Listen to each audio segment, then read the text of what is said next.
அனுபவம் நூறு யூடியூப் சேனல்லேருந்து முருகாஸ் பேசுகிறேன். அன்புள்ள சகோதர சகோதரிகளே, எப்படி இருக்கீங்க? நல்லா இருக்கீங்களா? நிகழ்ச்சி போங்களா? சரி, இன்றைக்கி எபிசோடில் நம்ம எடுத்துக்கிற டாபிக் வந்து ஜெராக்ஸ் காப்பி வெர்சஸ் ஒரிஜினாலிட்டி. அது நம்மகிட்ட ஒரு +2 சர்டிஃபிகேட் இருக்குது, நல்லா நீட்டாக ஒரு ஜெராக்ஸ் எடுக்கிறோம். நல்லா ஃபஸ்ட் கிளாஸ் மிஷின் வச்சு நல்ல டெக்னாலஜி வச்சு நல்லா எடுக்கிறோம்னா என்ன தான் எடுத்தாலும் பழைய கிழிஞ்சி பண்ண ஒரிஜினல் சர்டிஃபிகேட் வேல்யூ தனி. புதுசாக எடுத்த புது டெக்னாலஜி எடுத்த ஜெராக்ஸுடைய மதிப்பு அதோட மதிப்பு வந்து கம்மி தான், இல்லைங்களா? எல்லாத்துக்கும் தெரிஞ்ச விஷயந்தான். இப்போ நம்ம இந்த நிகழ்ச்சியில் எடுத்துக்கிட்ட டாபிக் வந்து அமர்நாத். அது இமயமலையில் ஒரு கோவில் இருக்குங்க, இமயமலை மேலே 14 அடி உயரம். சரி, அமர்நாத்னா நிறைய பேர் வந்து கேள்விப்பட்டிருப்பீங்க, நிறைய பேர் கேள்விப்படாமல் இருப்பீங்க, இல்லைங்களா? ஒரு சில போய்ட்டு வந்து மற்றவங்களுக்கு சொல்ல, அதை மற்றவங்க கேட்டு உங்கள் காதுக்கும் கேட்டுக்கலாம். அது ஏதோ ஒரு கோயில், இமயமலை மேலே ஒரு கோயில் இருக்குங்க, அங்கே போகிற கஷ்டமா அப்படின்ட்டு ஒரு இன்ஃபர்மேஷன், ஒரு 1000 இன்ஃபர்மேஷனில் அது 1001 இன்ஃபர்மேஷன் அப்படிங்கிறது. சரி, கேட்டுப்போம் அப்படிங்கிற மாதிரி இருக்கும். இன்னும் ஒரு சிலர் வந்து இந்த அமர்நாத் யாத்திரை அப்படின்ட்டு ஒரு புக்கெல்லாம் இருக்கும், அது படிச்சிருப்பீங்க, போய்ட்டு வந்து எழுதியிருப்பாங்க, அது கொஞ்சம் டீப்பப் பண்ணியிருப்பீங்க. இப்போது மும்பையில் பார்த்திங்கன்னா எப்பவுமே கொண்டாட்டமாக இருக்குங்க. மழைக்காலம் முடியும், இப்போது ஜூன், ஜூலை, ஆகஸ்ட்லாம் மழைக்காலம். அது முடிஞ்சதுமே வந்து ஆகஸ்ட் 15, அடுத்து வந்து விநாயகர் சதுர்த்தி, அடுத்து வந்து நவராத்திரி, தீபாவளி, அடுத்து கிறிஸ்மஸ், அடுத்து பொங்கல், அப்படியே வரிசையாக வந்துட்டுருக்கும், நல்லா கொண்டாட்டமாக இருக்கும். அதில் விநாயகர் சதுர்த்தி ரொம்ப விமர்சையாக கொண்டாடுவாங்க. உங்களுக்கு தெரிஞ்சது தான். அது என்ன பண்ணுவாங்க, அவங்கவுங்க தகுதிக்கு ஏற்ப ஃபண்டு ரைஸ் பண்ணி கலெக்ட் பண்ணி பெரிய பெரிய விழாவாக போடுவாங்க. அதில் பார்த்திங்கன்னா அரண்மனையில் ரியலாக வந்து சினிமா செட்டிங் போடுற ஆட்களை கூப்பிட்டு வந்து அந்த மெட்டீரியல் கொண்டு வந்து ஒரு பெரிய கோட்டை மாதிரி போடுவாங்க. இதே மாதிரி எல்லாமே ரியல் சினிமாவில் உள்ள ஆர்டிஸ்ட்டே கூப்பிட்டு வந்து செட்டு போடுவாங்க.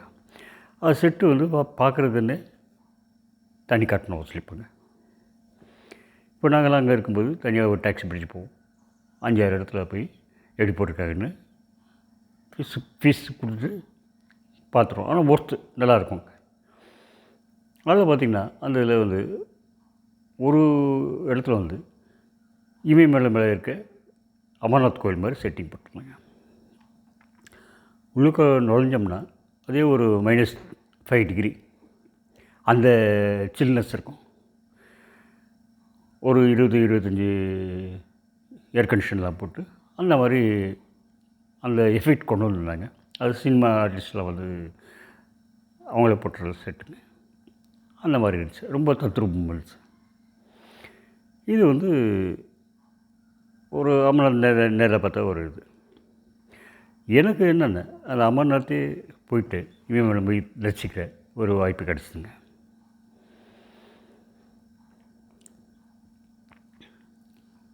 என்னென்ன, ஜம்மு அண்ட் காஷ்மீரில் ஜம்மு ஒரு பிரதேசமாக இருக்கும்,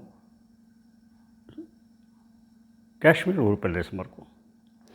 நடுவில் ஜவஹர் டனல்னு இருக்குது. இந்த டனலுக்கு இந்த பக்கம் ஜம்மு, அந்த பக்கம் காஷ்மீருங்க. அப்போது நான் போகிற காலத்தில் வந்து ட்ரெயின் வந்து மேக்ஸிமம் வந்து ஜம்மு முடியாது தான் போகுங்க. அதுக்கு மேலே வந்து ரயில்வே லைன் கிடையாது.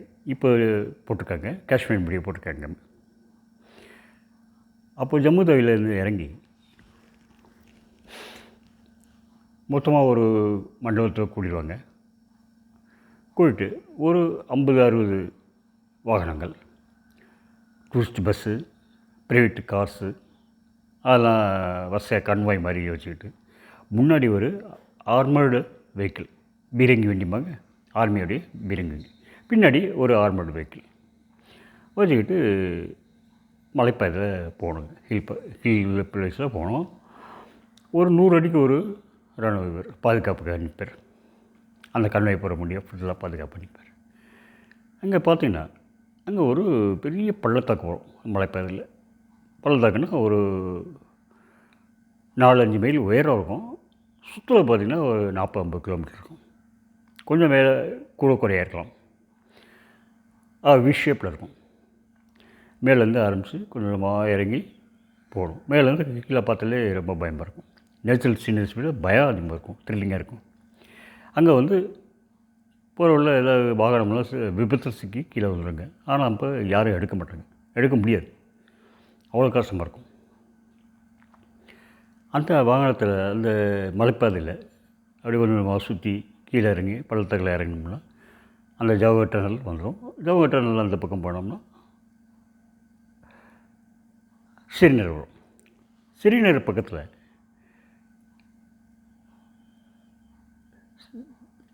பகல்காம்னு ஒரு ஊர் இருக்குங்க. பகல்காம் அப்படி இல்லை இடத்துல வந்து ஆர்மி கேம்ப் இருக்கும். ஆர்மி கேம்பில் போய் தங்கிக்கலாம். ஆர்மி கேம்பில் எப்படின்னா அங்கே ஃபுல் ப்ரொடெக்ஷன் இருக்கும். நம்ம பேக்லாம் எல்லாம் ஸ்கேன் பண்ணி செக் பண்ணி அனுப்புவாங்க. அனுப்பிட்டு அங்கே வந்து கூடாரம் கொடுப்பாங்க, டென்ட்டு. அங்கே தங்கிக்கிடலாம். தங்கிக்கிட்டு அங்கே என்ன பெர்மிஷன்னா காலையில் 5 மணிலேருந்து யாத்திரையை நடக்க ஆரம்பிக்கலாம், நடைப்பயணம். சாயந்தரம் 5 மணிக்கு எங்கே கேம்ப் இருக்கோ அந்த இடத்துக்கு உள்ளார போயிடணும். ஸோ நமக்கு வந்து வேண்டிய ப்ரொடெக்ஷன் கொடுப்பாங்க. சரிங்களா? கரெக்டாக நான் போக ஒரு 2 நாள் முன்னாடி தான் அந்த கேம்பில் வந்து பாம்பு பிளாஸ்ட் நடந்தது. கொஞ்சம் பேர் செத்துட்டாங்க. ஸோ அந்த ஒரு எக்ஸ்பீரியன்ஸே தெரியலிங்க. அந்த இருந்துச்சு. அங்கேருந்து 3 நாள் பயணங்க, மலையே போடுவோம். 3ஆவது நாள் பார்த்திங்கன்னா ஐஸ் மேலே நடக்கணும். ஐஸ் மேலே நடக்கணும்னா இப்போ கீழேலாம் தண்ணி இருக்கும். குளிர்காலத்தில் எல்லாம் உறைஞ்சிருக்கும். கீழே தண்ணி இருக்கா இல்லை ஐஸ் சாலிடாக இருக்கான்னு தெரியாது. அதுக்காக என்ன பண்ணுவாங்க, ஒரு குச்சி தருவாங்க. குச்சியை வச்சு ஊனி பார்த்து ஐஸ் கெட்டியாக இருந்தால் அது மேலே நடக்கலாம், இல்லை உலக போல கொஞ்சம் விலகி நடக்கணும். அது என்ன பண்ணுறது, நமக்கு முன்னோர்கள் நடந்து போயிருப்பாங்கள்ல, அந்த வழித்தடத்து மேலேயே நடந்து போயிட்டால் சேஃப். ஸோ அந்த மாதிரி போயிட்டு அமர்நாத் இடத்துல போயிட்டு தரிசனம் பண்ணிடுச்சுங்க. அதுக்கப்புறம் இது வந்து 3 நாள் பயணம். அப்புறம் இன்னொரு செங்குத்தான ஒரு வழி இருக்குங்க. அது 3 நாள் பயணத்துக்கு மேலே செங்குத்தாக கீழே இறங்கணும்னா 8-9 மணி நேரத்தில் இறங்கிடலாம். இறங்குறது ரொம்ப கஷ்டம், ஆனால் இறங்கிடலாம். ஸோ இறங்கும்போது அந்த வழியில் இறங்கிட்டு அங்கேருந்து காஷ்மீருக்கு பஸ்ஸு ஸ்டாண்டு. அங்கே வந்து பார்த்தோம்னா நான் அந்த காஷ்மீர் பஸ் ஸ்டாண்டுக்கு போகும்போது 6 மணி இருக்கும். 6 மணி 6:30 மணி இருக்கும். அது இருட்டுற நேரம். அங்கே வந்து எல்லாமே வந்து தெரிஞ்சவங்க சொல்கிறாங்க, சீக்கிரம் முடிஞ்ச அளவுக்கு ஆர்மி கேம்ப் போயிடுங்க, இங்கே தனியாக இருக்குது, அவ்வளோ இது இல்லை அப்படின்ட்டு. அப்போ வந்து ஒருத்தர் வந்து கான்டாக்ட் பண்ணார். நைட்டு தங்குறதுக்கான ரூம் இருக்குங்க, போட் ஹவுஸ் இருக்குது, வந்து தங்கிக்கிறேன்ட்டு. அவர் அந்த மேலே கீழே எடுத்து இங்கே ஐடி காட்டுங்க அப்படின்னு சொன்னேன். ஐடி காட்டினார். அதாவது Srinagar boat house association member அப்படின்ட்டு.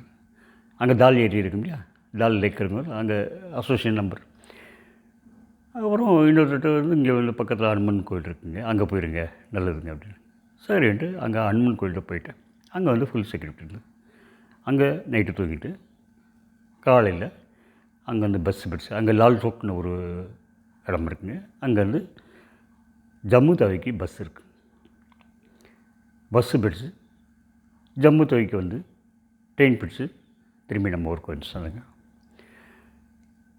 ஸோ யாரோ சொல்லி கேள்விப்பட்டு யார் புக்கில் படித்து பார்க்குறத நேராக பார்க்குற த்ரில்லே தள்ளிட்டாங்க இல்லைங்களா. நன்றி, வணக்கம்.